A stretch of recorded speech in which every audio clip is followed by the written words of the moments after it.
بسم اللہ الرحمن الرحیم۔ عبادہ بن صامت رضی اللہ عنہ جو بدر کی لڑائی میں شریک تھے اور لیلۃ الواقعہ کے 12 نقیبوں میں سے تھے، فرماتے ہیں کہ رسول اللہ صلی اللہ علیہ وسلم نے اس وقت جب آپ کے گرد صحابہ کی ایک جماعت بیٹھی ہوئی تھی، فرمایا کہ مجھ سے بیعت کرو اس بات پر کہ اللہ کے ساتھ کسی کو شریک نہ کرو گے، چوری نہ کرو گے، زنا نہ کرو گے، اپنی اولاد کو قتل نہ کرو گے،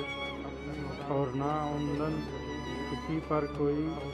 ناحق بہتان باندھو گے، اور کسی بھی اچھی بات میں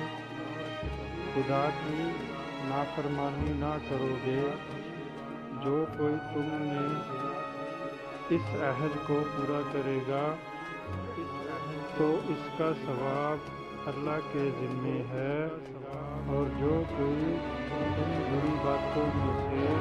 کسی کا ارتکاب کرے گا اور اسے دنیا میں اسلامی قانون کے تحت سزا دے دی گئی تو یہ سزا اس کے لیے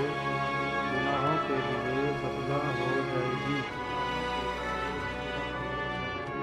اور جو کوئی ان میں سے کسی بات میں مبتلا ہو گیا اور اللہ نے اس کے گناہ کو چھپا لیا تو پھر اس کا معاملہ اللہ کے حوالے ہے، اگر چاہے معاف کرے اور اگر چاہے سزا دے دے۔ عبادہ کہتے ہیں کہ پھر ہم سب نے ان سب باتوں پر آپ صلی اللہ علیہ وسلم سے بیعت کر لی۔